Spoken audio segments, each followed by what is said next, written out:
Hey, hockey fans, welcome to the 7-Eleven Overtime Podcast. I'm Gino Retta. You know, I've spent over 4 decades working in the game, fortunate enough to meet some of the legends of the game, saw them come into the league, watched them shine in the game, and now they've moved on to life after hockey. The 7-Eleven Overtime Podcast gives us a chance to catch up, tell some great stories, relive some great memories, and hear what they're up to today. Today's legend, a three-time Stanley Cup champion with three different organizations. World Championship gold, World Junior gold, 22 seasons in the NHL with 7 different teams, inducted into the Hockey Hall of Fame in 2017. Our guest today is Mark Recchi. Mark, great to see you again, my friend. How are you doing?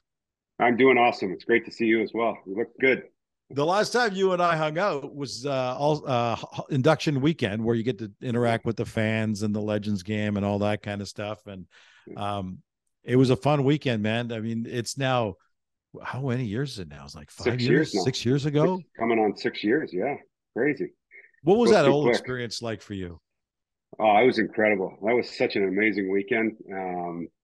Everything to do with it. Just, seeing the other legends and being around there and the whole weekend having your family and your friends. And I mean, it's just, you can't describe how special it is to be around that group of people. And just they do such an amazing job with it. It's just a fun thing. And then, obviously the night, the Maple Leafs always play on that night. And it's pretty cool getting out there and being recognized. It's so cool to be able to talk to you and kind of look back, because obviously I was fortunate enough to see your entire NHL career and see the accomplishments you did, the cups you won. I was on the ice in 06 when you won with Carolina, and 11 with Boston when you had the surprise retirement announcement, which was something off the rails. We'll talk about that in a few minutes. But you're number 13 all time in the points list and the goal scoring list, from a guy who went undrafted. What was that like? Like, you're such a great story of two things I think I want to talk about today. How immediate impact you had on franchises when you moved, and you moved a lot. And secondly, your incredible story of perseverance. What was it like for you when you were a kid playing junior and you get bypassed in the draft and you're like, holy crap, this is what I've dreamt about. It may never happen. Yeah, there was obviously lots of that. And, I kept hearing the size thing. And then I even heard at one point I couldn't skate. And I said, man, if some guys don't think I could skate, I'm really in trouble. So that was one of my better qualities. So I could skate. So, but it was frustrating at the time, but I had great people around me. Great coaches in junior and that are always helping me and pushing me. They kept me positive and they talked a lot about, hey, if you just got to get a chance, and once you get a chance, you got to make the best of it. How did it end up coming together? Because I've actually never asked you this story. I'm surprised. I'm surprised even myself. I never asked this story. How did I know the scouts, the Pens had a scout in the dub back then. How did that all finally come together where the Pens finally said, yeah, I mean, we're going to give this guy a shot. We're going to give this guy a chance. Yeah, well, they did draft me in the 4th round in that year in '88, and Bruce Harrelson was the scout, and he used to come around all the time. He actually tried to get me to camp the year before.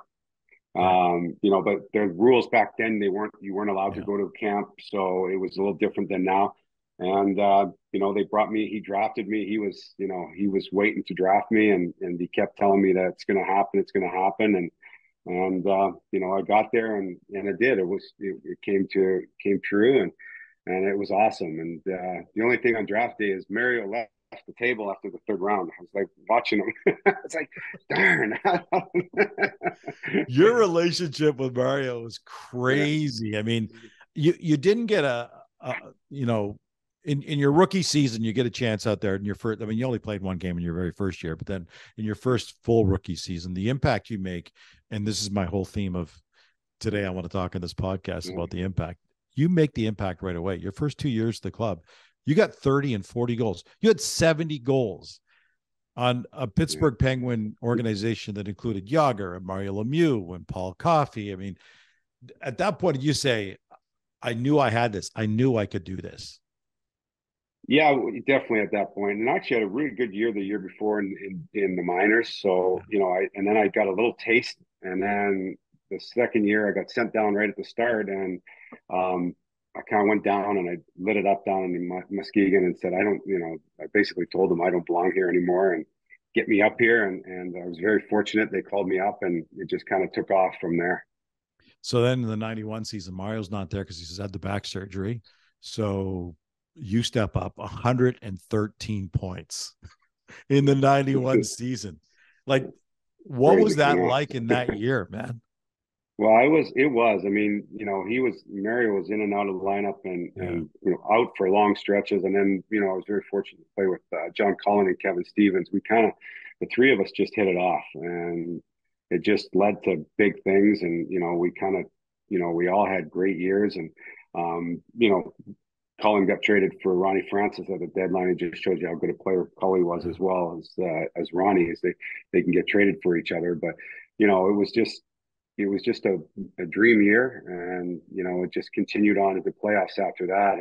And when you're playing with special players, like you said, you got Brian Trottier as all, Brian Trottier, Larry Murphy. I mean, the list goes down of the players. Kevin, I talked about Kevin Stevens, just Joey Mullen. People can't forget him. He's another Hall of Famer. It's like the number of players there to help and support. All the young guys. There were some great veterans there that really helped me, and it was fun to be part of. It's funny you mentioned Brian Trottier and Larry Murphy. I've had both Trotz and Murph on this show talking about it, and you could talk about the same Stanley Cup final, the same Stanley Cup title to different guys at different points in their career, and it means vastly different things for them, which is amazing. For you, you're just a kid. You're stepping into this surrounded by some pretty amazing hockey legends. Yeah. What was that experience like when it finally culminates and you go, man, I've only been in the NHL for 2 years and I'm celebrating the Stanley Cup with Mario Lemieux? It's unbelievable. I mean, you don't, it's things you dream of. When you're playing street hockey as a kid and you guys were playing for the Stanley Cup. I mean, it was just incredible. I mean, Mario's such a special guy and a special person. And he's one of the classiest guys that have been around, but so to have that, and then, side story, Trotzer he was my favorite player growing up, and I got sat between him and Joey Mullen, and it was awesome. I mean, it couldn't ask for two better guys to be in, and Badger Bob was the coach at the time, that year we won, and I'd be sitting there and I would never, they'd be talking and Trotz especially, and be talking, and we'd be sitting there, and then I'd see Badger Bob go by and I'm like, I got to get on the ice. But I don't want to leave because they're sitting there talking to me. And so I'd run out to the ice and then Badger Bob never said a word because, he'd walk by us and he'd see me sitting there with those two guys. So, it was pretty special times. I've heard you tell the story, and I want to hint at it because I'd rather you tell it, about the fact you can't make a bad pass to Mario Lemieux. Tell us about that. Absolutely not. I remember Madison Square Garden. I threw this bomb of a pass. I ripped it. It was about 3 feet high. He bats it out of the air and skates in, breakaway goal. And I said, "Oh, get to the bench. Hey, great pass, eh?" But you really could not make a bad pass to Mario Lemieux. It was unbelievable how great he was. We're in conversation with 3-time Stanley Cup champion Mark Recchi, Hockey Hall of Famer. This is the 7-Eleven Overtime Podcast. I'm your host, Gino Reda. There is something else that Mario passed on to you, not only championship titles, but a love for wine. For those who don't know, wine, Mario's probably got the single best wine cellar in the history of mankind. Once you get past the 1300s, we don't get into the specifics of his wine cellar, but it's the whole format, the structure of it's spectacular, the wines he's got in there. But is it a curse or a gift what he did for you when it comes to loving of wines? It's a gift, but it's an expensive gift for sure. But it's awesome. Yeah, we just, we'd get on the road and we always went to dinners together. Would be 10, 15 guys. We'd always be out for dinner and I just started kind of tasting it with them, and it was always good stuff. You never had to worry about that. So I kind of got spoiled right off the bat. So that wine wasn't coming in boxes, Rec. No, it was not. So I can honestly say I'm a wine snob, and I'm going to blame Mario. So that's all his fault.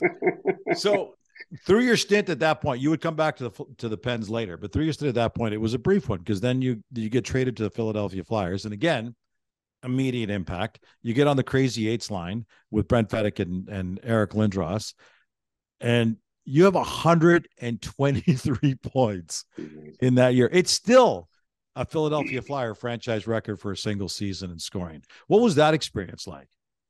Philly was great. I mean, obviously, I went from a team that was winning the Stanley Cup to a team that was kind of trying to rebuild. So it was a whole different, another world. And but Mr. Snyder and the Flyer organization was terrific. Bobby Clark, and you go down the list, and it was great. We had some great teammates. Obviously, we get a chance to play with Eric Lindros was pretty awesome as well. And our line clicked again, and it just kind of all just kept going. And I ended up, there's kind of side note. I played 84 games. Clarky only played 80, so you might have still got me if you got those 4 games. So yeah, that's awesome. And then you had a stint with the Habs. I mean, you got to play for some legendary organizations. I think you made the playoffs 3 years during that time, but it wasn't a great time in the Habs organization, was it? What was your experience, your memories like of the Habs organization at that point? Yeah, it was, what, Montreal. I'm so thankful I got to play there. I got to be honest. I absolutely loved it. It was amazing. I mean, it's it's a storied franchise in hockey, and it's incredible. But yeah, there was a lot going on. It started that with Patrick, obviously Patrick Roy, and then Serge getting let down, and Rajon Newell coming in, and coaching changes, and then more coaching changes, and it was a little bit of troubling times, but we tried to make the best of it. I mean, you're playing in a special place, and wanted to work hard and try and make the fans proud, and it was such a great honor. I was able to play in the old Forum and then move to the new arena as well, which was an amazing night. Closing down the old one, I can tell you that. What was that like? I mean, I grew up I'll be honest with you, I grew up as a Habs fan. Jean Beliveau was my hero as a kid, and the games in the Forum. And I still, sometimes when I go back to Montreal, you'll find the old seats from the Forum. They're kind of spread out throughout the whole city, kind of like, a shrine to the organization. What was that like getting to play in the final game there? Amazing. I mean, when you saw all the guys on the ice, I mean, I was just looking around going, what the heck is this? This is incredible. This is like anybody's hockey dream right here, to go out here with all these, ex-Montreal players and our Montreal, Canadian players. It was a really, legends, absolutely. And it was such a neat night. And then, going to play the first game in the other building and starting that. Try and start a new foundation, a new base, and hopefully, make them proud. From that, which I love your resiliency and the way you kind of bounce back. You end up back in Pitt, and they ask you to waive your no trade in March of 2006. And for those who know the hockey years, what was happening at that point. So you're at the deadline, and they ask you to waive, and they want to send you to Carolina. I mean, it was your choice. You had the option. What was going through your mindset in the whole decision process deciding that? Well, it was, you dream of playing for Stanley Cups, and we weren't going to make the playoffs. And Craig Patrick is a good friend of mine now as well, and I wanted to help out the organization as well. Hopefully, they could get a piece or a draft pick and to help them, and and then I can figure out after that, but. Craig and I we talked a lot about it. He kept communicating with me, and it came down to 2 teams. And I told him, I said, don't tell me, just pick the team that you want me to go to. So, and he did. He said, and he told me, he says, I really believe you're going to win the Stanley Cup with Carolina. It was, he said that to me, and so like, all right, awesome. And then we go and do it, and pretty cool. That was amazing. What was that like for you? Because you were barely there for a cup of coffee, yet you made a huge impact. Obviously, they said this is a piece we need to put us over the hump, and it worked out for them. It doesn't always work out for teams where guys bring somebody in like that, and it rattles up the team chemistry. But it just absolutely clicked, and that town was nuts. It was crazy for that cup final. It was so much fun. I mean, they're tailgating. It was like a football game. They were tailgating from 9 a.m. till game time. It was, incredible atmosphere and a lot of fun to be part of. You hit some milestones along the way, some pretty amazing milestones in points and goals. You hit number 500 in January of 2007. I know you're all about the cups and you keep winning the cups. Now at this point, you've already won 2 cups, but there's got to be something magical about, I mean, there's certain milestones as for a hockey player. Playing 400 games is a huge milestone. It's a major accomplishment. Scoring your first 100 goals, and then you hit the 500 goal plateau, which so few guys in the history of the NHL have done. What was that like for you? It was incredible. I mean, I was in Dallas, and actually it was a father's trip. My dad was supposed to come. He was actually spending the winters in Arizona at the time, and he was supposed to come over to Dallas to meet. And he stayed, and he says, "Well, I don't think he's going to get it. I don't think it gets one of his regrets now. So he always kicks himself now. But anyways, yeah. So I got the first one in Dallas, and then I was fortunate to get the 500. And the really neat thing about it was the response in Dallas. Like the people were unbelievable there. How they gave me a standing ovation. Like they put it on the board, and it was pretty special. It was pretty special, and to hang out with all the players. We had a good couple of days after that. Before the Arizona and after the Arizona game. So it was really enjoyed it. It's funny because as I'm talking to you about this, I keep talking about when you're dealt, when you're moved, when you're dealt, when you're moved, and it's almost always the trade deadline. Do you still get PTSD around the trade deadline time? I mean, I know you got moved a lot, man. Yeah, trust me, it's coming up now. I'm like, no, geez, they can't trade me now, can they? Yeah, there was a few, and obviously, a couple of them were my decision, but I was able to wanted to move, and and they let the team make that decision. So, and it was the same with Tampa going to Boston. I just thought, yeah, guys, make the decision, and I let them make it, and that turned out great as well. It's interesting because when you went to Boston, when you got traded at the deadline in 2009 to the Bruins, you were pretty vocal about the fact that summer in July when you signed the 1-year deal, you said, "That's it. This is going to be my final year." Why did you feel that was important? Obviously, it didn't turn out being your final year, and there was some great finish at the end of that. But what was it about that point where you wanted to say that early, like, I got one more year in me and this is it? Yeah. Well, it was just, it was year by year at that point. And yeah, I just, I was 41, I guess, at that time. And I was like, man, I don't know how much time I had left in me. But, after that year and how it ended with losing, after being up 3-0, losing 4. And I just felt there was something special still there. And Peter Chiarelli and I and Claude, and, I wanted to make sure that, it was the right, I was able to help. And I felt I could help for one more year. I really felt I could go there and still be a little piece of the puzzle and help with the group there, because we grew a great bond together. And in a short period of time, went through a lot together in a short period of time. And then I think it just jump started us to that final season. In conversation with 3-time Stanley Cup champion Mark Recchi, this is the 7-Eleven Overtime Podcast. I'm your host, Gino Retta. I'll get to 2011 in a second, but first in 2010, talk about milestones. And this is a crazy milestone, 1,500 career points.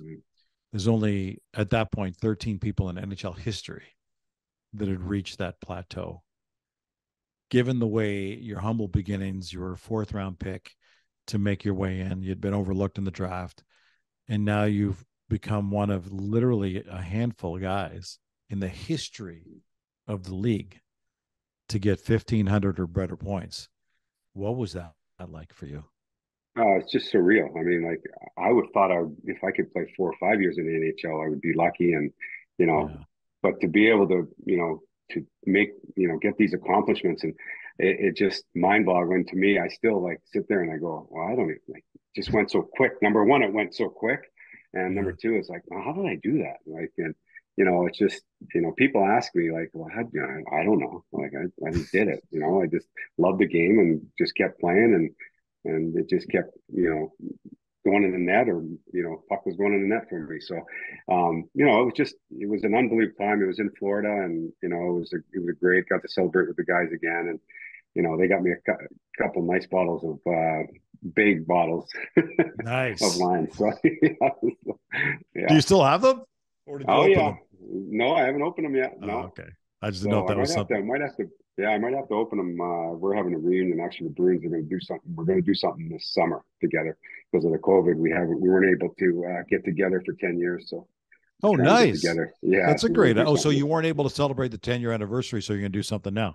Yeah. We're going to do something this summer. Yeah. With the group. Beautiful. So yeah, it'd Beautiful. be nice. So let's get to the spring of 2011 now. Um, I'm on the road doing That's Hockey on the road, following all you guys down the journey of the Cup final. Now you got Vancouver. The city goes nuts. Everything goes crazy. The Canucks think they've got a shot at this. Um, you're not only a part of the Stanley Cup final, you're 43 years old. You lead the freaking Bruins in scoring.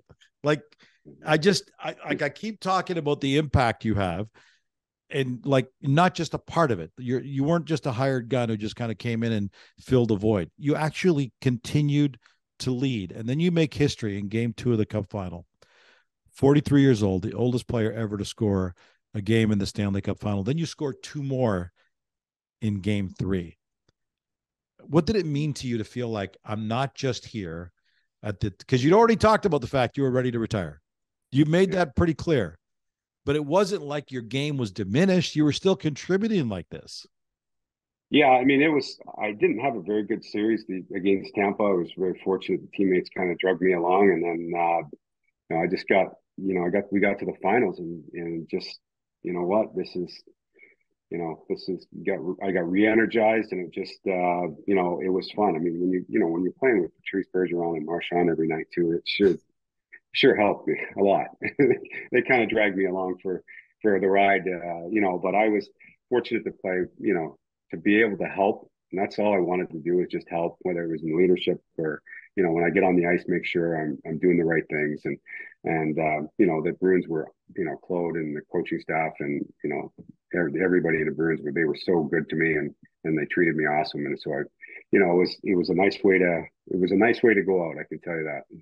It was, I got to tell you though, you shocked the hell out of me with on the ice though, because where it was my job there to run around the ice and gather sound and reaction, to do one-on-ones with guys on the ice and stuff.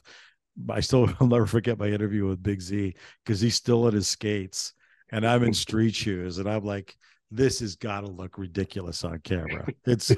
gotta look. Oh my God, he's a monster. He's awesome. Oh yeah. We actually had him on this podcast a few weeks ago, Yeah. and he was so fun to catch up with and stuff. And he still, nothing ever changed in him. But whenever we're talking to guys, especially guys like yourself near the end of your career, you got to ask the question.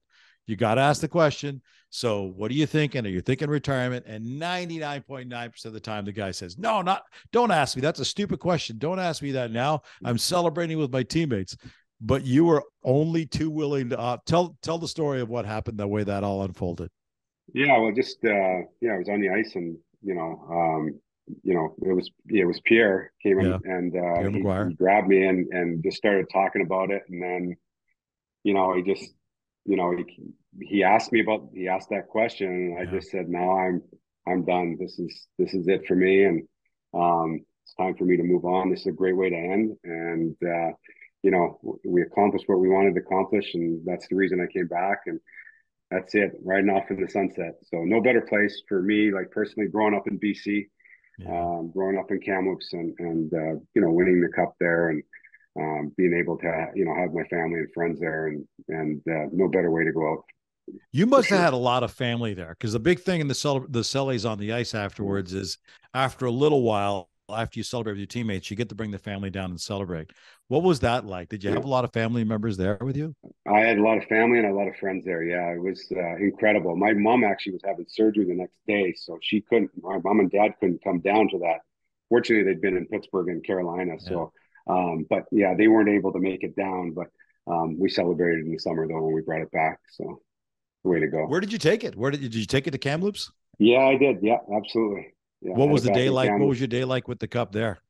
It was just, it was a great day with, as it is always. It's just family and friends, and just you make the best of it. It's like such a great, fun day, and you just it's an amazing trophy. I mean, Yeah. people are in awe of it when they see it, and they've had a lot. Kamloops has had, obviously Daryl Sador lives there. He's won cups, so the cup's been there a number of times. So, it's just something that you never forget. I mean, it's just Yeah. the pictures now and going back and looking at pictures. It sure is a fun time, and getting your friends and everybody who loves hockey, or even they don't love hockey, they see the trophy and they're like, "Wow, this is Yeah. incredible!" And they're like, "Can I pick it up?" No. No. Marty Brodeur actually told me a good story on this podcast a couple of months ago, and he said one of the most satisfying parts of winning the Stanley Cup for him was being able to share it, because he said, I knew I was lucky. I knew I was very fortunate. I knew there weren't a lot of guys. There were a lot of guys who dreamt about doing something like this in my family and my friends, and they were never going to get a chance to do this. So it was really important for me to bring them alongside and say, hey, celebrate with me. Is that a big factor for you too? Absolutely. And that you want the people that are special around you, and to be able to enjoy what, you're doing. We're, like Marty's bang on. We're very blessed to be able to win. And, he's won 3 times, and, Yeah. it's such an amazing feat, and to be able to share it with everybody and your family and your friends is the way to go. And that's, all the players are like that. And they're very, that's what, they know. The great thing about hockey players is they know what's important to them, and that's their family and friends, and your teammates.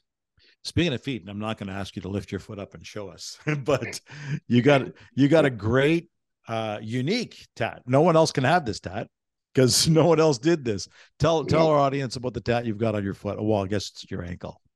Yeah, it's the Stanley Cup with the 3 teams that I was fortunate enough to win with, and I'm going to add on to it pretty quick. But about 10 days after, week after, Andrew France had his guy that Andrew had a few tattoos, and Yeah. he brought his guy in from Calgary, and I always wanted, when I retired, I wanted to get something to significant for showing me me playing, and he drew it up, and I was like, man, that is bang on, and it's exactly what I want. So it's pretty neat. And I'm gonna do some more. I'm gonna get my kids' initials and everything around it as Oh, well, that's and stuff awesome. like that coming up. So That's awesome. You didn't stay away from the game very long, Rex. I mean, you retired in yeah, 11. In 14, you're back. You're living now in Pittsburgh. I should tell our audience yeah. that. In 14, you become the player development coach with the Pens, and then you're part of their Cup wins in 16 and 17, which because you clearly didn't have enough Stanley Cups at that point, so you needed some more. Uh, and then you're an Never assistant. enough. Yeah, never enough. Then you become an assistant coach with the Pens and an assistant coach with the Devils. You haven't done anything since last May. What's next for you? What do you want to do? Well, I think the game's been so good, and actually this has been it's been a refreshing. I get to spend a lot of time with my family. It gets I got 3 older kids who are off in college, so can go see them a little bit right now. But I'd probably like to get back into management if I could. Get Okay. back Like into what? In what role? In what do you I want to love scout? player Do you want to development. develop Yeah, players? I love development. I love player development. Love being part of that process, helping young guys and working with young guys. I feel that's where I really can help organizations. And, that's especially, it's so important now. And, within the cap era, you need to develop players and you need to work with them. And I really, think that's probably my direction I'd like to go, but you never know. I mean, you never know. There's something, maybe a coaching, come along again. I'm not really sure. So I'm just I'm starting to put the feelers out now, and just to kind of see, get my name back in the hat, Yeah. and seeing what can happen come moving forward. How much do you like to share the fact that the journey that you had, the whole idea that it required so much perseverance? I mean, is that an important message for you to get out? It is because, there's so many guys, and, there's, I wasn't supposed to play in it. Really wasn't supposed to play in the NHL, and I ended up playing a long time. And it just, if you put your mind to it, and there's a will, there's a way. And I had to work really hard, and I had to go over some obstacles like a lot of people do, and there was some downtimes, there was some hard times, and there were some failures, there was some success. So that I think it's important that people know that you can have some failures, you can go through some tough times, but it's how you handle yourself, and persevere through it. And, that's, I really think that's, a neat thing, especially through, I ended up playing 22 years and, I could not even imagine that. I'm telling you, man, I love telling your story. I love telling your story about how, when there's so many guys who get so rattled when they don't get drafted, and it's so easy to bail at that point. I love telling your story of the way you did it. And then you just kept proving yourself over and over. Not that you needed to, but you kept proving yourself over and over again. It's been great, man. It's been so much fun, Rex, to share this journey with you and to kind of look back on all the stuff that's happened. We really appreciate you. I know it's taking your time out of your busy schedule. You got a lot of wine to drink, and I don't want to get between you and your wine. No, I really appreciate it. This is awesome. Been awesome. Great seeing you again. And thanks for everything. All right, Mark. Mark, thanks for catching up, for joining us. We appreciate it. Be well. Take care. And we'll see you again down the road. Now that COVID's over, we can hang again. My pleasure. Absolutely. Look forward to it. Thanks, man.